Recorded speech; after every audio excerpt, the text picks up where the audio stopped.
오늘 주시는 하나님 말씀은 누가복음 23장 50절에서 56절입니다. 한 절씩 교독하겠습니다. 공의 의원으로 선하고 의로운 요셉이라 하는 사람이 있으니 그들의 결의와 행사에 찬성하지 아니한 자라. 그는 유대인의 동네 아리마대 사람이요 하나님의 나라를 기다리는 자라. 그가 빌라도에게 가서 예수의 시체를 달라 하여 이를 내려 세마포로 싸고 아직 사람을 장사한 일이 없는 바위에 판 무덤에 넣어두니 이날은 준비일이요 안식일이 거의 되었더라. 갈릴리에서 예수와 함께 온 여자들이 뒤를 따라 그 무덤과 그 시체를 어떻게 두었는지를 보고 돌아가 향품과 향유를 준비하더라. 아멘. 그렇겠군요. 죄송합니다. 예수님의 장례식 본문인데요. 가장 비참하게 예수님이 십자가에서 처형당했죠. 알몸으로 수치스럽게 또 가시면류관 그리고 채찍에 맞으시고 쇠못으로 손과 발에 찔려서 그렇게 비참하게 죽임을 당하셨습니다.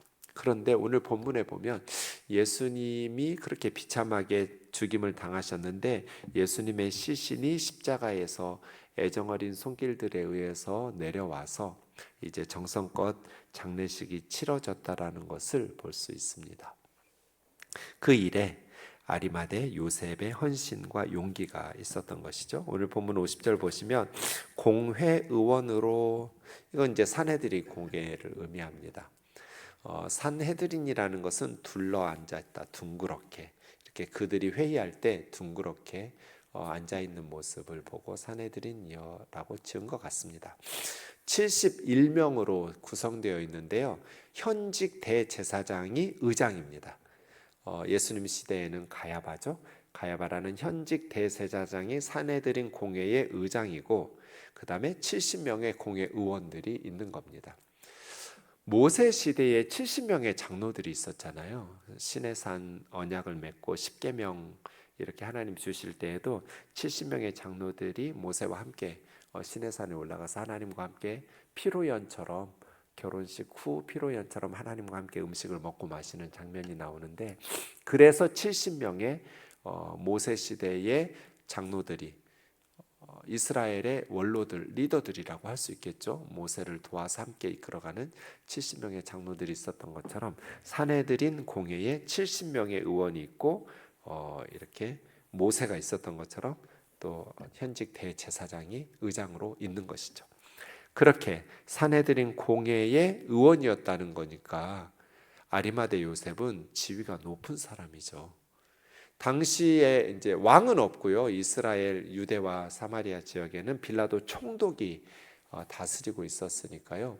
이스라엘 사람들 중에서는 가장 지위가 높은 사람들이 산헤드린 공회 의원입니다.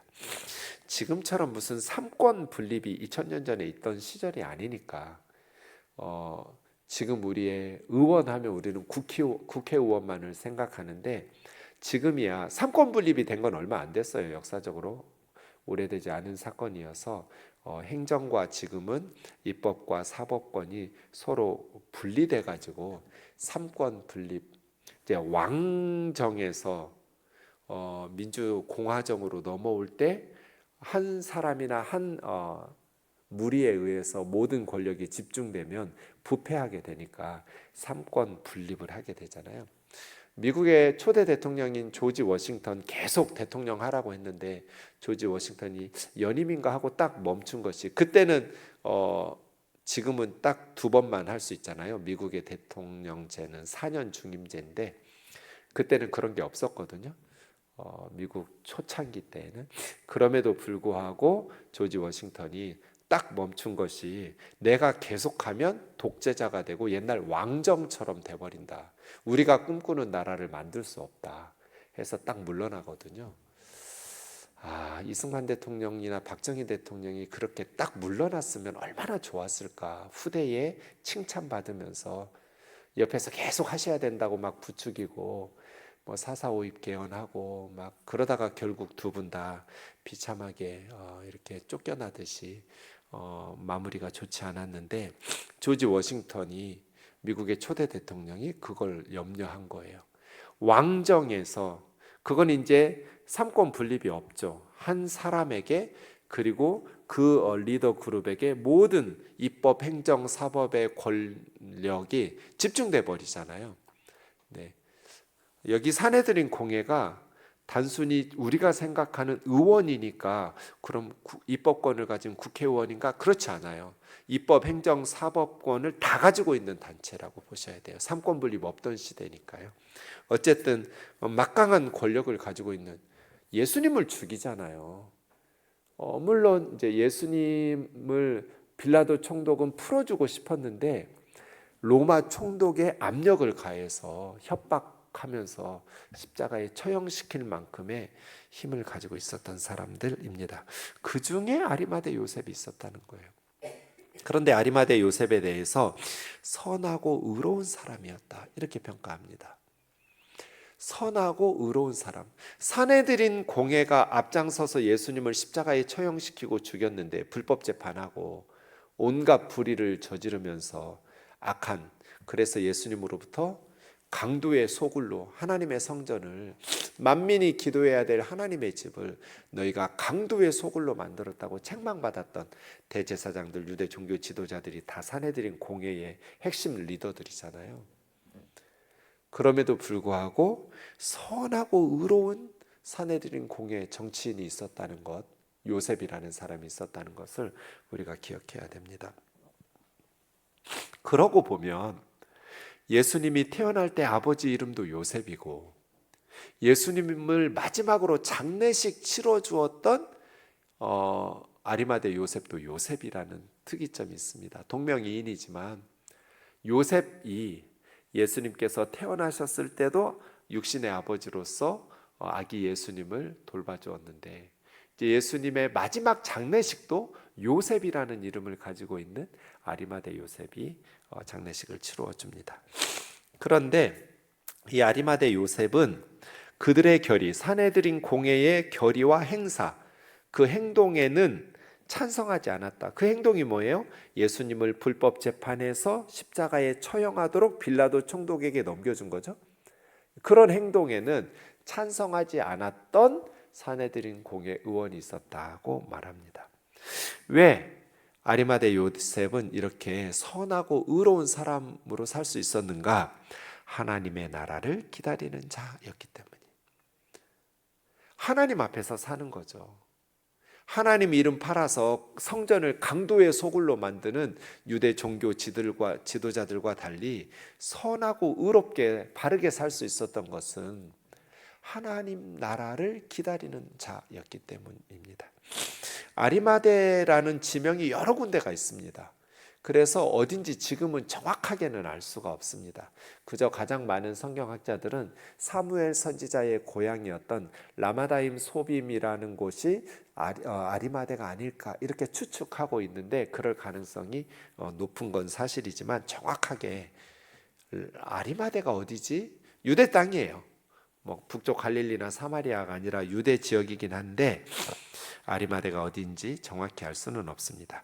그런데 마태복음 27장 57절에 보시면 이 아리마대에 대해서 두 가지를 더 이야기해 주고 있는데 하나는 부자라는 표현을 쓰고 있고요. 겁나 부자였어요. 하는 걸 보면. 그리고 예수님의 제자라 이런 표현이 있습니다.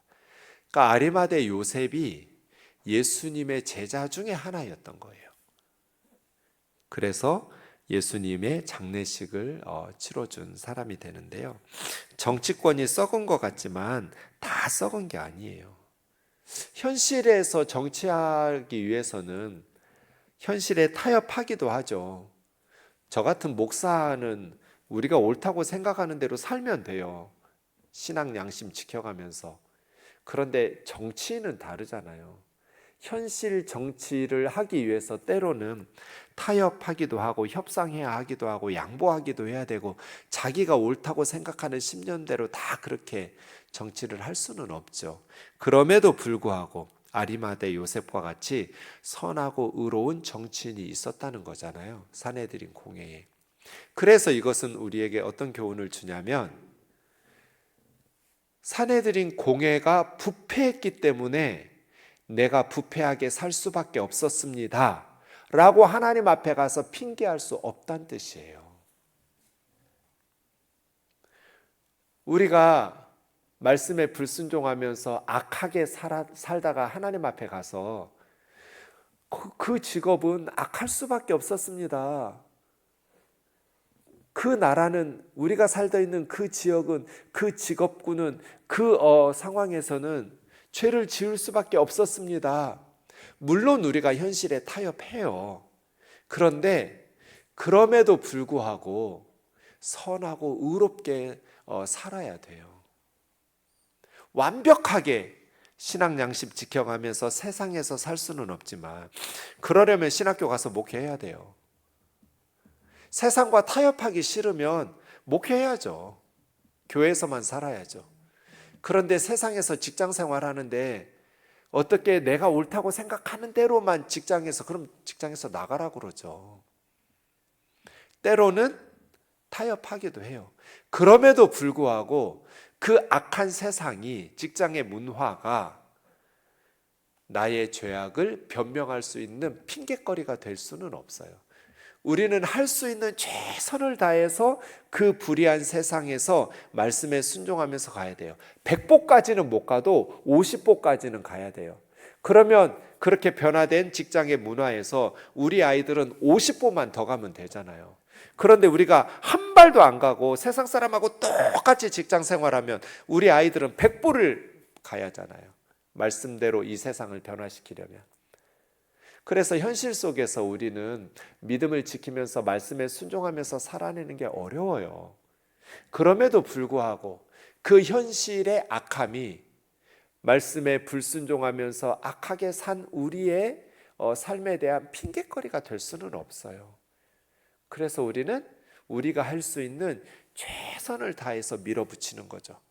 말씀에 하나님의 뜻이 이루어지는 세상으로 만들어갈 수 있도록. 우리가 50보 가면 우리 아이들은 50보만 더 가면 100보 가는 거잖아요.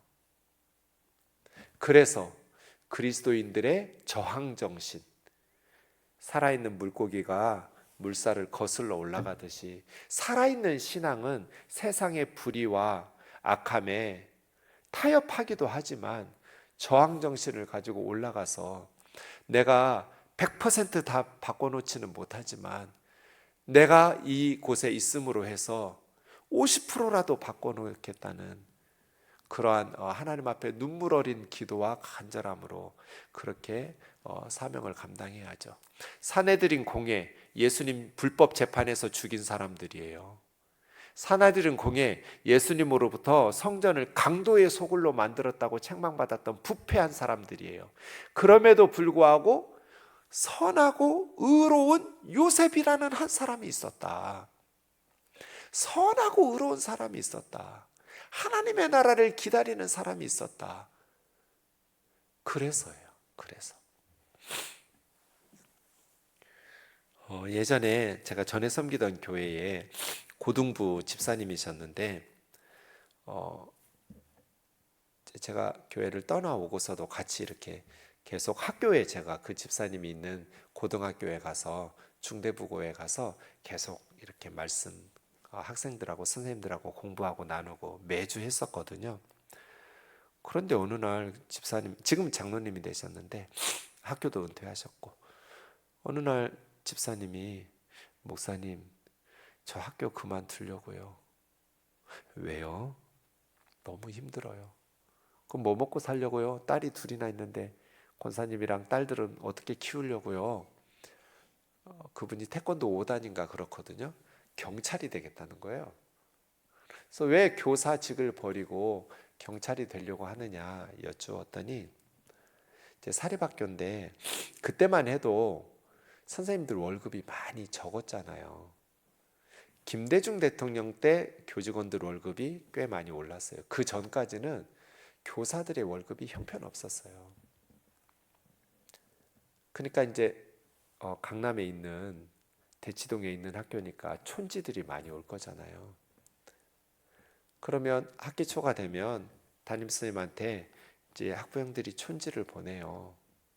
그러면 그걸 안 받고 돌려보내는 거예요. 조용히. 촌지 안 주셔도 됩니다. 저는 안 받습니다. 제가 따님 잘 키울 테니까, 아드님 잘 가르칠 테니까 걱정하지 말라고 이렇게 간단하게 편지 써서 다 돌려보낸 거예요. 근데 이게 소문 나잖아요. 엄마들끼리, 학부형들끼리 소문이 나지 않겠어요? 그러니까 이제 다른 선생님들로부터 미움을 받는, 왕따를 당하는 거예요. 너만 잘났냐? 이런 박봉에 우리 교사들은 뭐 어떻게 사냐? 그게 너무 힘들어서 교사를 그만두고 경찰이 되겠다는 거예요. 그래서 제가 그랬어요. 집사님, 경찰이 되면 경찰들은 그런 게 없을까요? 경찰들은 다 깨끗하고 그냥 양심껏 집사님처럼 의롭게 살아갈 수 있도록 가만 놔둘까요? 더 했으면 더 했지. 지금 경찰들은 그러지 않지만 그때 심했거든요.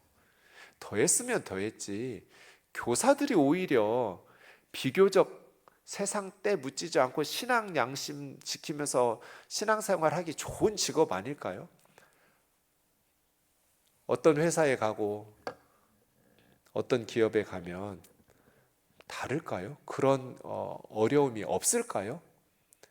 다 있죠. 집사님 같은 분이 교사해야 돼요. 그래야 아이들에게, 그래야 교직원 사회가 요거도 먹고 동료 교사들로부터 손가락질 받고 왕따 당하는, 그게 하나님이 주신 십자가 지고 주님 따르는 예수님 제자로 사는 거죠. 그래야 여기가 변하죠. 그렇게 눈물로 기도해야 교직원 사회가 변화가 되죠. 그런 크리스찬들이 소금과 빛의 역할을 안 하고 다른 데 가버리면 여기는 누가 선교하고 누가 기도하고 누가 변화시켜요? 이제 그런 얘기 한 적 있어요. 그래서 경찰 안 되고 계속 그 학교 계시다가 은퇴하셨어요. 목사들은 편하죠. 말씀대로 살면 돼요. 설교한 대로 살면 돼요. 교회에서 말씀대로 산다고 뭐라는 사람 누가 있어요? 칭찬받죠. 그러나 세상은 달라요. 세상은 말씀대로 살면 회사 나가라고 그래요. 거기 교회 아니잖아요. 그래서 힘들어요. 그래서 때로 타협하기도 해요. 하지만 우리 그리스도인들은 최선을 다해서 밀고 치고 갈 수 있을 만큼 변화시켜 나가야 되죠. 그래서 100보는 아니어도 50보 가야 그런 희생을 당하는, 박해를 받고 진짜 깐깐하네 하면서 타협하지 않는, 의롭게 사는 건 쉽지 않잖아요. 선하고 의롭게 사는 아리마대 요셉 같은 사람이 사내들인 공회에 있었다. 그래서 하나님 앞에 갔을 때 우리가, 거기가 너무 악했는데 우리 회사가, 우리 직장 상사가, 대제사장 가야바가, 사내들인 공회 의장이 너무나 악했는데 내가 어떻게 깨끗하게 살 수 있습니까? 이것이 이렇게 핑계댈 수는 없다. 뭔가 달라도 달랐어야죠. 100% 사내들인 공회 의원들과는 다르게 다 할 수는 없었을지 모르지만 뭔가는 달랐어야죠. 그래서 이 아리마대 요셉을 볼 때마다 하나님 앞에 갔을 때 세상의 악함이 나의 불순종에 대한 핑계가 돼서는 안 되겠구나. 그래서 못했어요. 이럴 수는 없잖아요. 한 달란트 받은 사람처럼.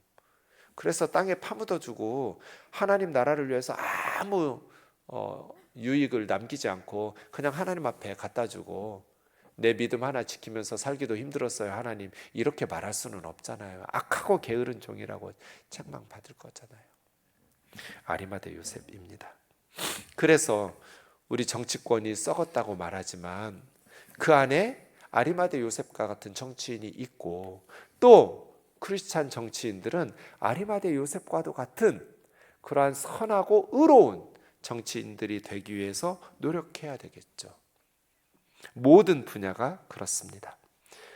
52절 보면 그 아리마대 요셉이 빌라도에게 가서 예수의 시체를 달라 하며 당시의 총독들은 시체를 주지 않습니다. 왜 안 주냐면, 여러분 생각해 보세요.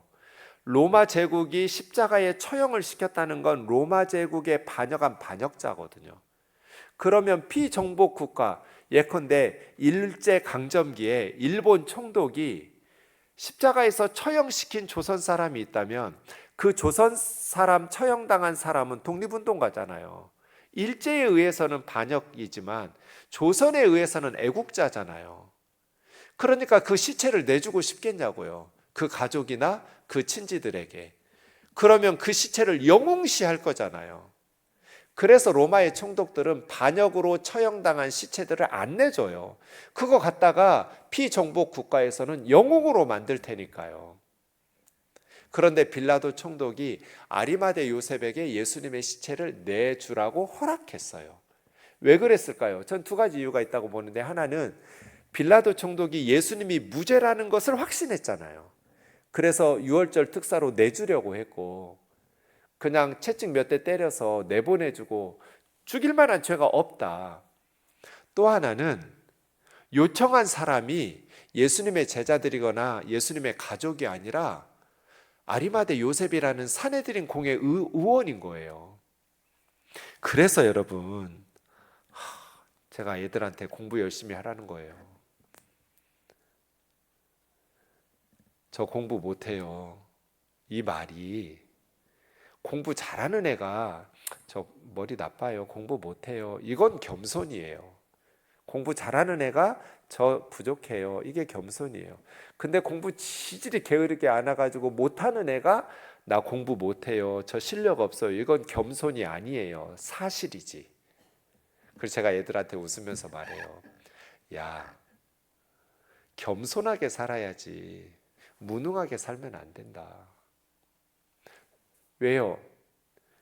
너희들 지금 중학교만 다녀도 뭐 얼마든지 돈 벌어 오라고 할 수 있어요. 알바도 시킬 수 있고. 그런데 왜 엄마 아빠가 돈을 써가면서 공부를 가르쳐요? 돈 벌어올 수 있는 아이들을?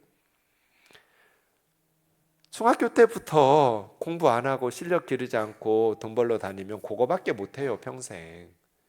하지만 중고등학교 때 돈을 써가면서 계속해서 가르쳐서 실력을 기르면 더 많은 일들을 할 수 있잖아요. 직업에 귀천이 있다는 게 아니라 아이들에게 실력을 기르는 것은, 남을 돕고 싶은데 무능해서 돕지 못하면 가슴 아파요. 남을 도와야 되는데 꼭 돕고 싶은데 내가 무능해서 돕지 못할 때 안타깝잖아요. 아리마대의 요셉 말이에요. 총독들이 반역자의 시체를 안 내줘요, 피정복 국가 국민들에게. 그런데 사내들인 공의 의원이에요. 이거 내주면 대제사장들이 좋아하겠어요? 다른 사내들인 공의 의원들이 좋아하겠어요? 그래서 어부 출신의 예수님의 제자들이 요청했다면 말도 안 된다고, 부담스러우니까 빌라도 총독의 입장에서도 예수님의 시체를 내주는 것이 허락 안 했을지 몰라요. 그럴 가능성이 높죠. 그런데 사내들인 공의 의원이에요. 그러니까 내주는 거예요. 권력은 이럴 때 써먹는 거예요. 선한 일을 하기 때. 높은 지위는 그래서 아이들에게 실력을 기르려고 하는 거예요. 나를 위해서 좋은 거 먹고 그냥 비싼 음식 먹을 수 있는 나를 위해서가 아니라 선하고 의로운 일을 하기 위해서 힘이 필요하고 권력이 필요하고 지위가 필요하니까 열심히 실력을 기르라는 거예요. 아리마대 요셉처럼. 53절입니다. 예수님을 십자가에서 내렸습니다. 세마포로 싸고, 이 세마포라고 번역한 단어는 고운 배의 옷을 말해요. 비싼 거예요. 세마포로 예수님의 시체를 싸서 아직 사람을 장사한 일이 없는 바위에 판 무덤에 넣어두어, 마태복음에 보면 큰 돌로 그 입구를 막았다, 이렇게 되어 있습니다. 이렇게 장례식이 끝납니다. 근데 마태복음에 보면 요셉이 시체를 가졌다가 깨끗한 세마포로 싸서, 마태는 그냥 세마포가 아니라 더 정성껏. 그러니까 아리마대 요셉이 예수님의 장례식을 애정어린 손길로 정성껏 최선을 다해요. 근데 요한복음에 보면 니고데모가 모략과 쉬미르나라는 것은 이제 나무 뿌리와 줄기에서 채취한 아주 향기 나는 향수, 그래서 방향제, 향수라고 생각하시면 돼요. 그 다음에 침향이라고 번역한 것은 이게 그 알로에예요. 알로에. 그냥 원어로도 알로에예요. 그러니까 알로에는 방부제 역할을 해요. 그래서 모략과 알로에 섞은 것 100리트라. 1리트라가 340g이에요. 그러면 100리트라면 34kg이에요. 엄청난 양이에요. 그죠? 여러분, 알로에하고 그 향유 그 섞은 것을 34kg 정도를 준비해 온 거예요. 니고데모가. 제 몸무게 절반이잖아요. 여러분 몸무게잖아요. 34kg. 조금 여러분 몸무게에서 빼면 34kg잖아요. 그죠? 어지간한 뭐 아이들 몸무게잖아요. 굉장히 많은 양이에요. 그래서 깨끗한 세마포를 긴 헝겊처럼 이렇게 하고 예수님을 닦으면서 그 사이사이에 니고데모가 가져온 모략과 침향 섞은 것을 예수님의 시신에 넣어가지고 붕대처럼 예수님의 시신을 둘둘 감고 머리는 수건으로 싼 거예요. 정성껏 아리마대 요셉과 니고데모가 예수님의 장례식을 치렀어요.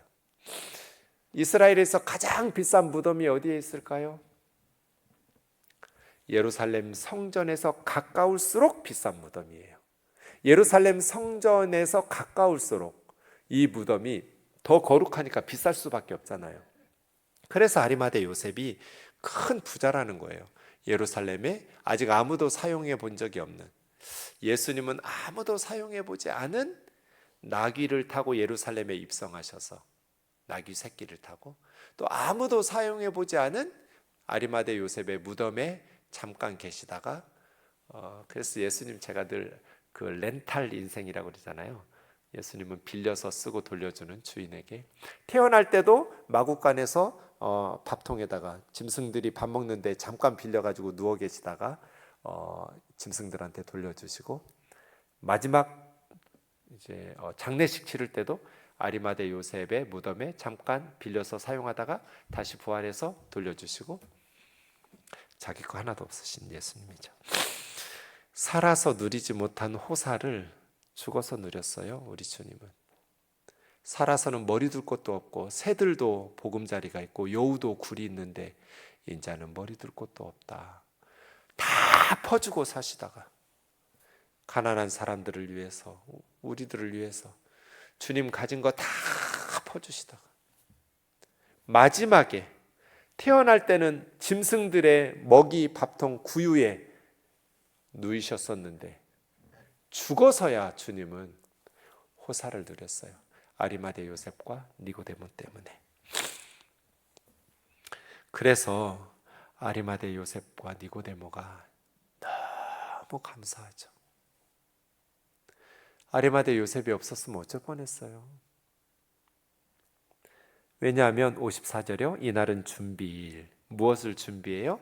안식일을 준비하는 날인데 그것도 6월절 안식일이에요.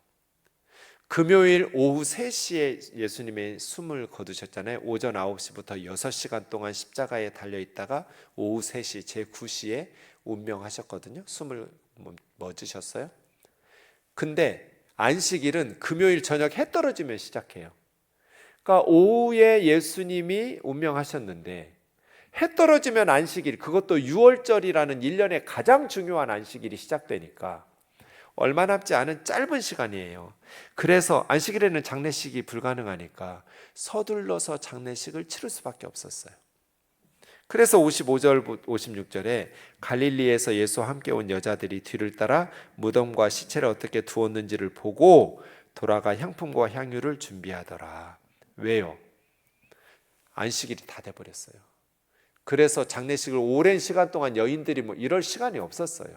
얼른 서둘러서 장례식을 끝내고 무덤 문 닫고 나왔어야 됐어요.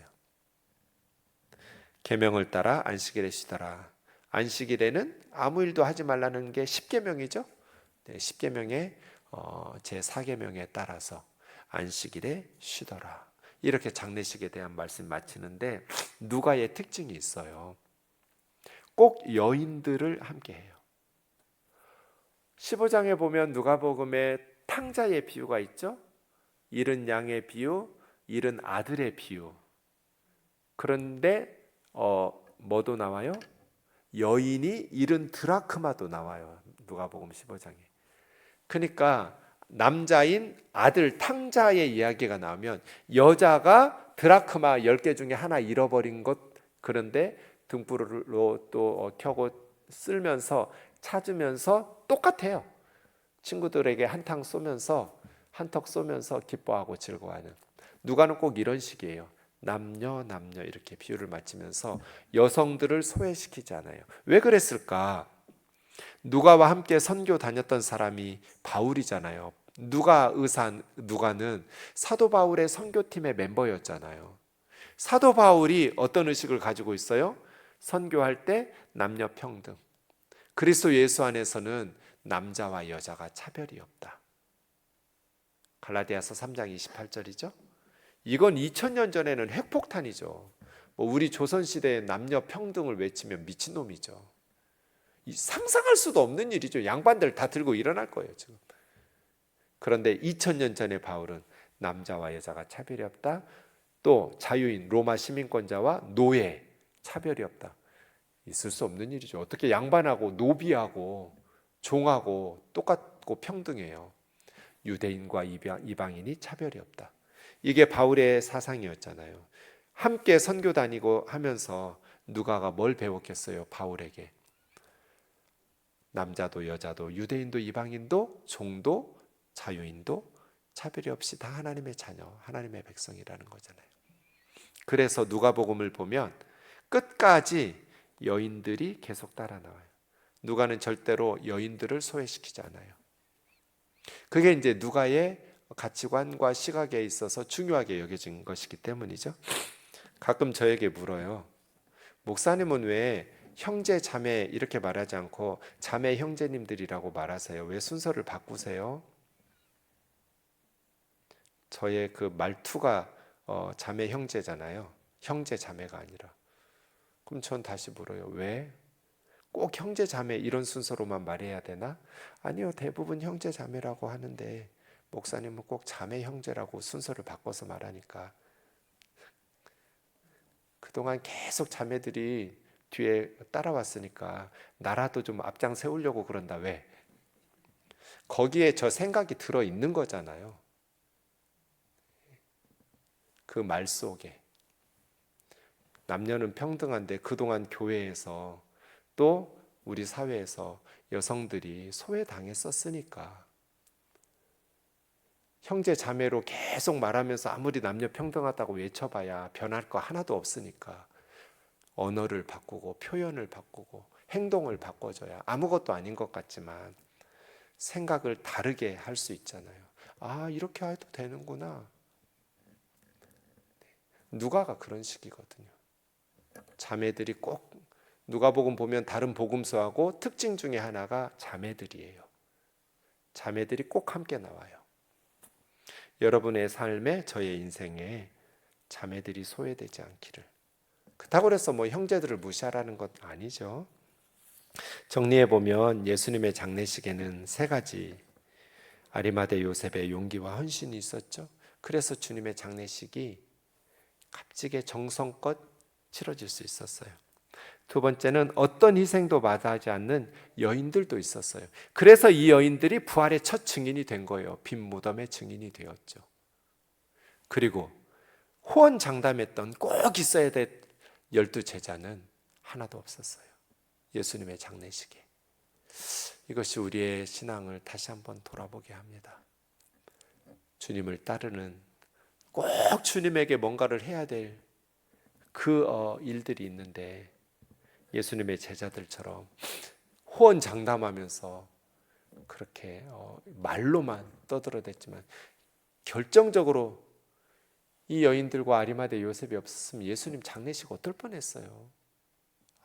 아무도 치러주지 않고 방치돼 버릴. 그러한 상황 속에서 우리에게 다시 한번 우리의 믿음을 돌아보게 하는 예수님의 장례식에서 주님이 꼭 필요한 순간 제가 거기 있게 해주세요. 주님이 꼭 필요할 때, 누군가의 도움이 필요할 때 저 써주세요. 이런 마음으로 주님 앞에서 아리마대 요셉처럼 신앙생활하고 주님께 쓰임받기를 주의 이름으로 축원합니다. 찬양